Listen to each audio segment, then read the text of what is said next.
예, 우리가 나이가 이렇게 먹어가면 그 신체 리듬상 예, 갱년기가 있다는 거 여러분 아시죠? 근데 이 갱년기는 여자만 있는 게 아니고 예, 남자들도 있다는 거 아세요?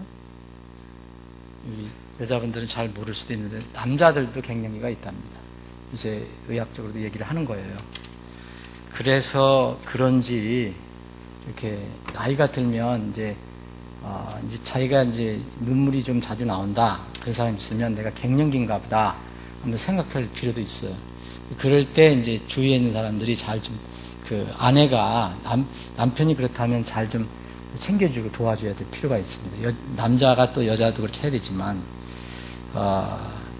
제가 갱년기라 그런지 모르지만 이게 군가다 찬송할 때 이렇게 글썽할 때가 있어요. 오늘 그 찬송 정말 감사하고요.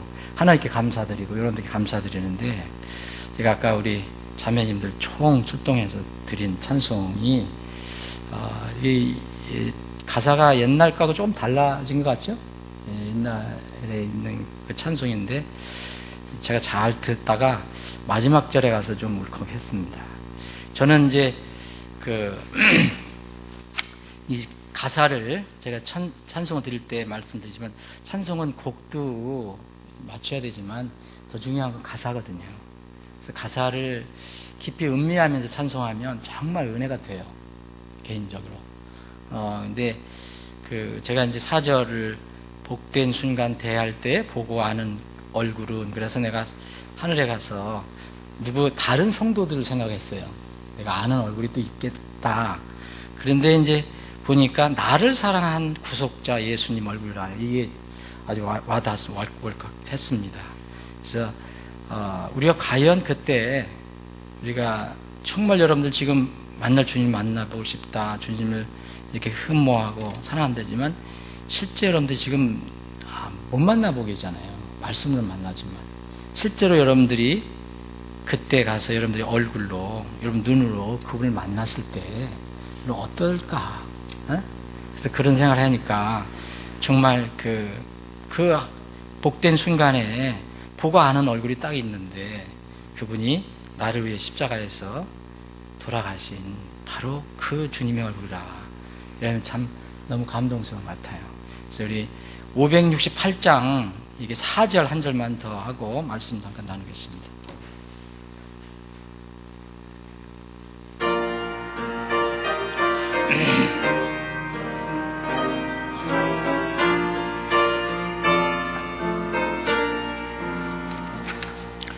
복된 순간 대할 때 보고 하는 얼굴은 나를 사랑한 구속자 예수님 얼굴이라. 빛난 하늘 저편에서 주의 얼굴 배우리. 주의 모든 영광 중에 주님 얼굴 배우리. 아멘. 오늘 오후에는 잠깐 마태복음 9장을 보겠습니다. 마태복음 9장.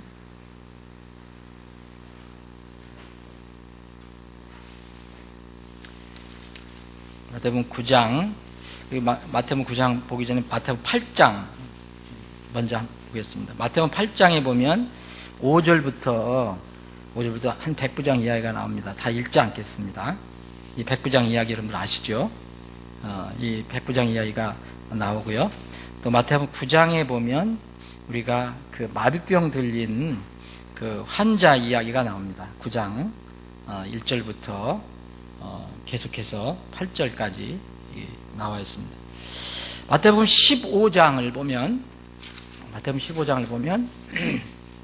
그 유명한 수로보니게 여인 이야기가 나옵니다. 가나안 여인 가나안의 수로보니게 여인 이야기가 나오는데, 마태복음 15장에 21절부터 28절까지 보면 가나안 여자, 그래서 예수님으로부터 어떤 면은 모멸을 할까요?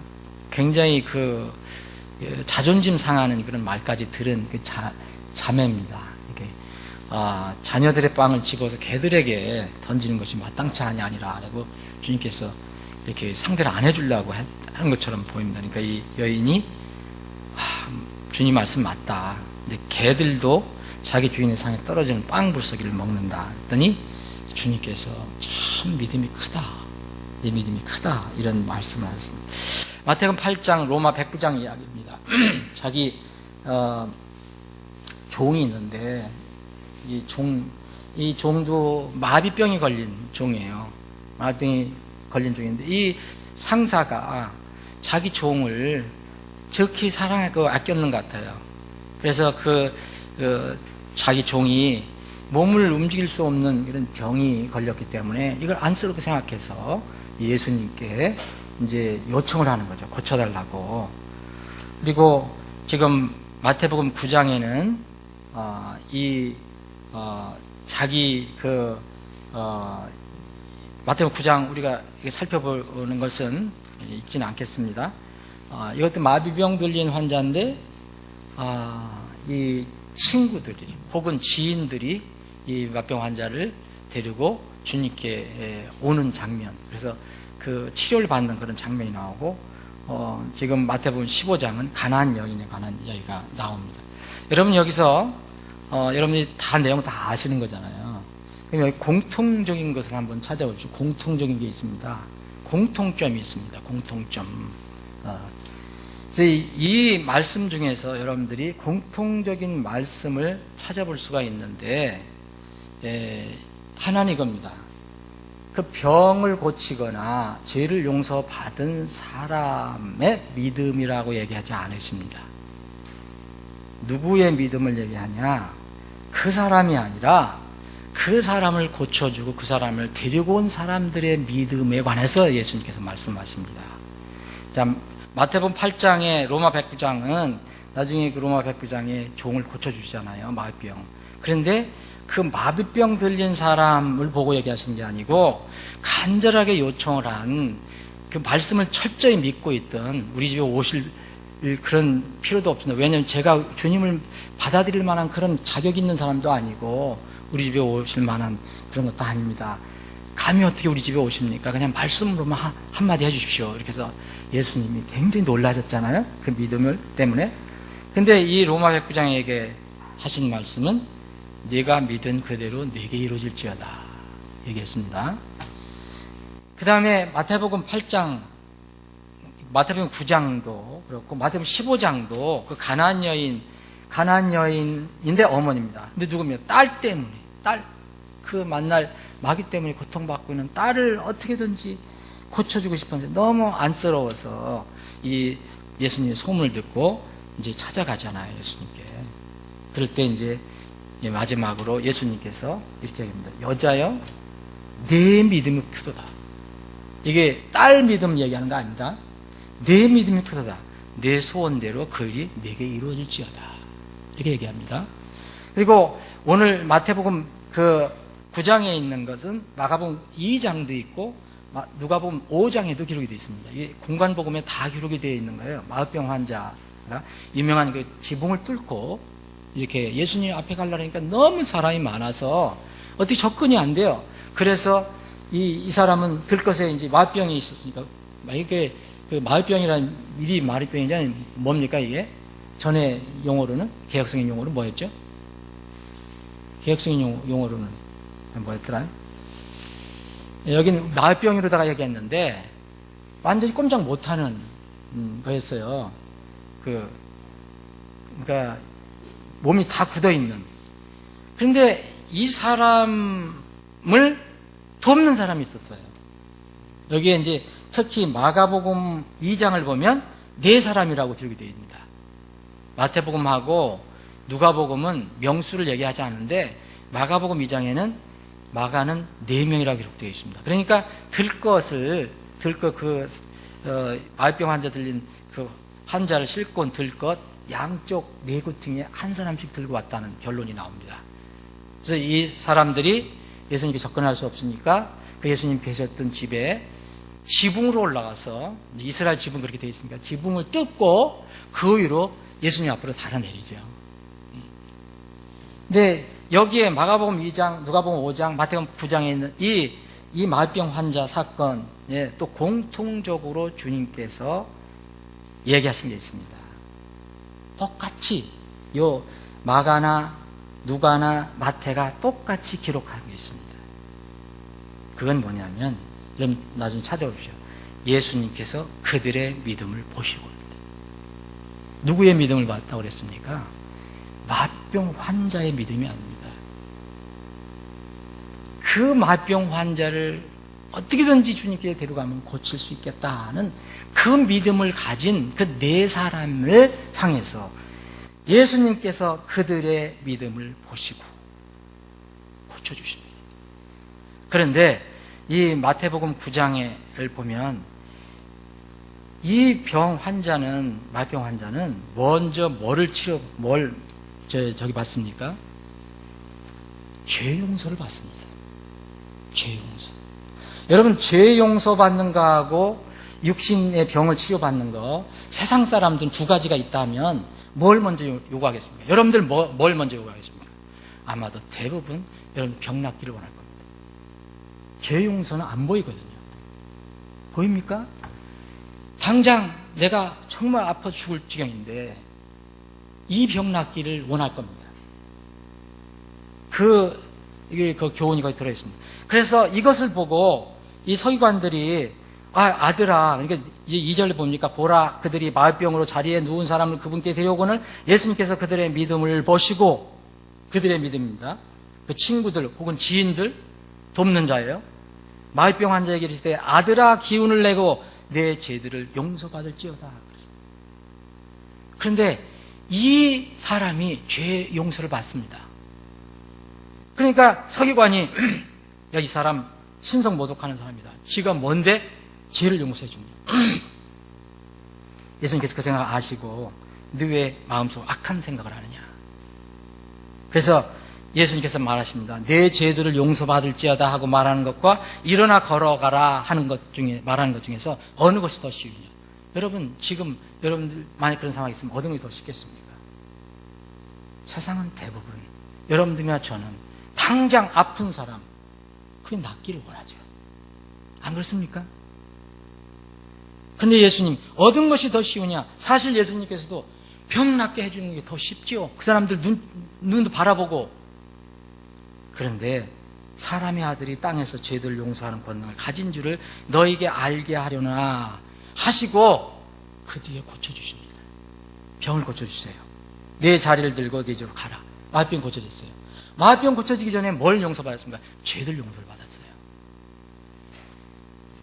많은 사람들이 눈에 보이는 것을 먼저 해결하려고 합니다.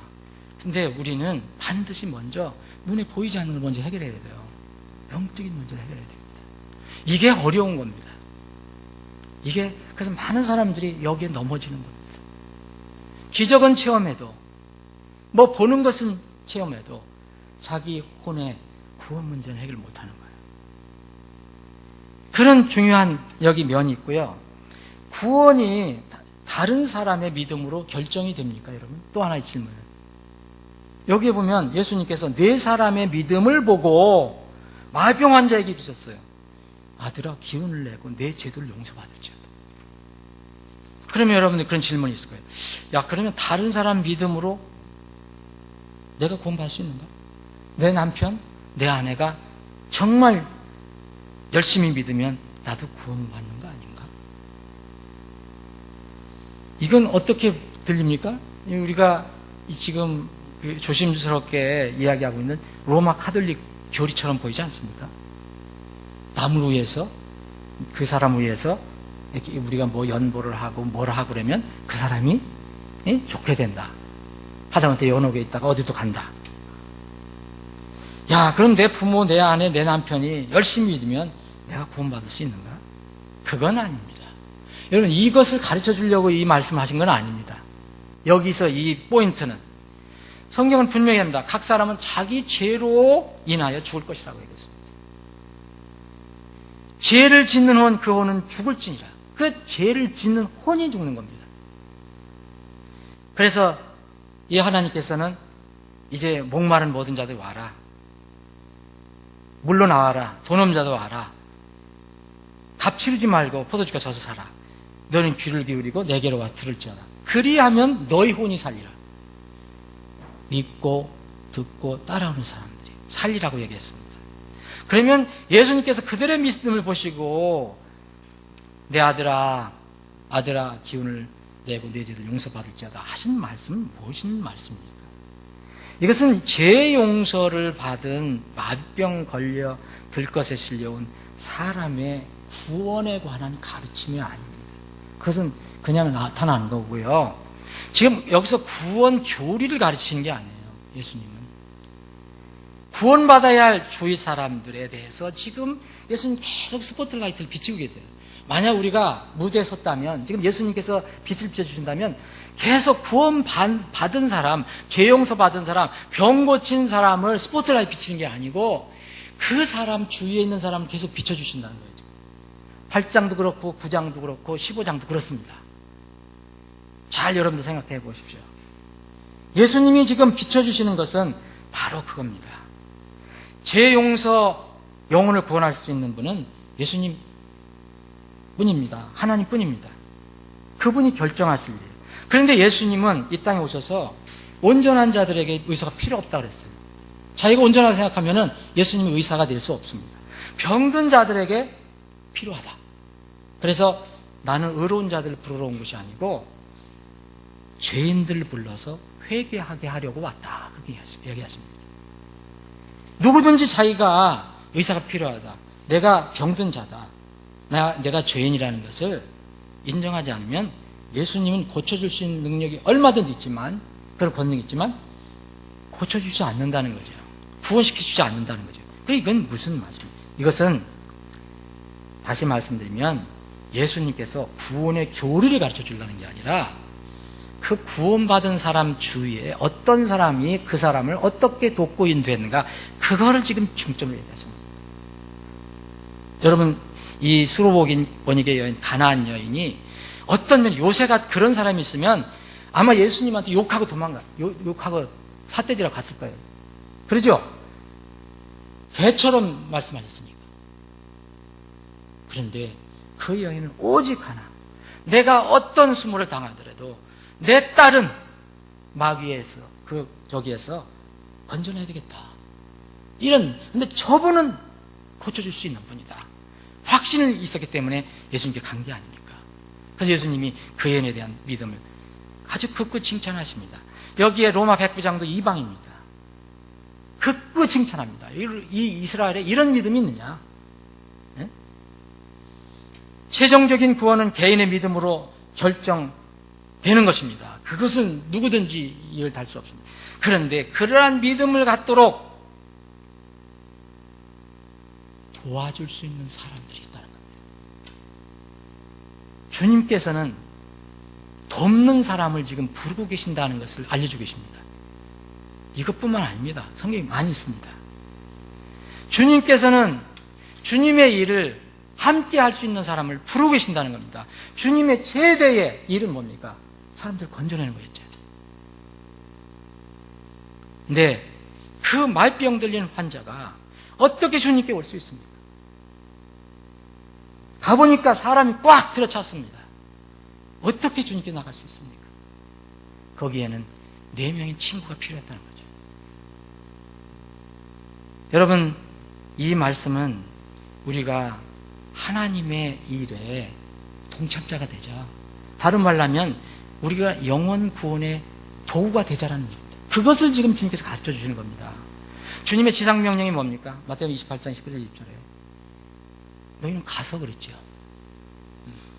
네가 구원받아라, 이것도 주님께서 하신 말씀이지만 이 사람들은 이미 구원받은 사람으로서 너희는 가서 그랬어요.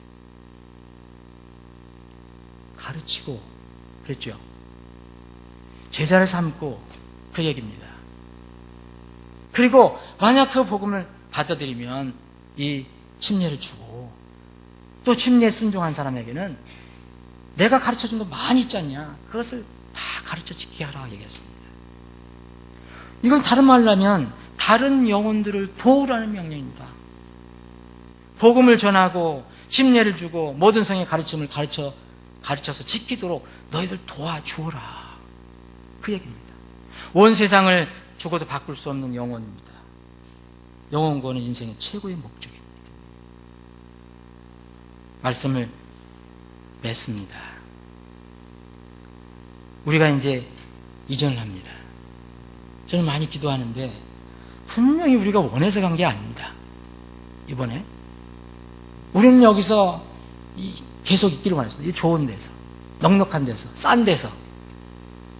요새 좀 재정이 좀 어렵긴 하지만 그래도 저는 그걸 원했는데 갑자기 이 건물을 신축하는 거예요, 여러분. 방법이 없죠. 그 하나님의 뜻입니다. 무슨 깊은 뜻이 있는지 저희는 다 모르지만 분명히 우리가 원하지 않았는데 하나님께서 인도하신 겁니다. 인도하신 곳이 그곳입니다. 그곳의 영혼들을 생각해야 됩니다. 그것이 우리가 중심 사역지가 되는 겁니다. 그는 거기 가서 우리가 어떤 일을 어떻게 할 것인가. 새로운 보금자리 지금 준비 중인데 이 전도 선교를 위해서 우리가 어떤 일을 해야 될 것인가. 오늘 이 말씀처럼 예수님께서 그들의 믿음을 보시고 그들의 죄들을 용서해 주셨어요. 그 사람은 분명히 그 마음에 예수님 통해서 구원받을 수 있다는 걸 믿었을 것입니다. 성경 기록을 안 한 거죠. 예수님을 믿지 않는 사람은 어떻게 구원시킬 수 있습니까? 그런데 그게 중요한 게 아니고 여기서는 예수님께서 4명을 중요시 본 겁니다. 4명. 그곳에 가서 주님께서 여러분들 다 구원받으셨지 않습니까? 이제는 이 일을 함께 하는 거예요. 그곳에 있는 불쌍한 영혼들, 그 지역에 있는 많은 사람들에게 복음 전하고 진리를 전합니다. 그래서 그 지역에 가서 영혼 구원의 열매가 풍성해지고 여러분들의 그 헌신으로, 그래서 주님께서 여러분들의 믿음을 보시고 그것에 큰 흥왕하는, 진리가 흥왕하는 일이 있기를 바랍니다. 아버지 하나님, 저희들에게 이렇게 참으로 중요하고 위대한 일을 맡겨주신 걸 감사합니다. 이 일을 저희들이 잘 감당하기를 원합니다. 저희들을 도와주시고 저희들에게 능력 주셔서 우리를 도구로 사용해 주옵소서. 새로 이전해야 할 그 장소, 그 지역을 늘 머리에 그려보며 기도합니다. 그곳에 많은 혼들이 진리를 알고 구원받게 하시고 또 우리 교회 모임이 그곳에서 참 선한 간증이 이제 일어나게 하여 주셔서 우리 교회를 통해서 하나님의 영광이 드러나고 진리가 멀리 선포되는 그런 역사가 우리 교회를 통해서, 우리 성도들을 통해서 나타나게 하여 주시옵소서. 남은 모든 오후의 시간도 주님의 손에 의탁하옵고 거룩하신 예수님의 이름으로 기도합니다.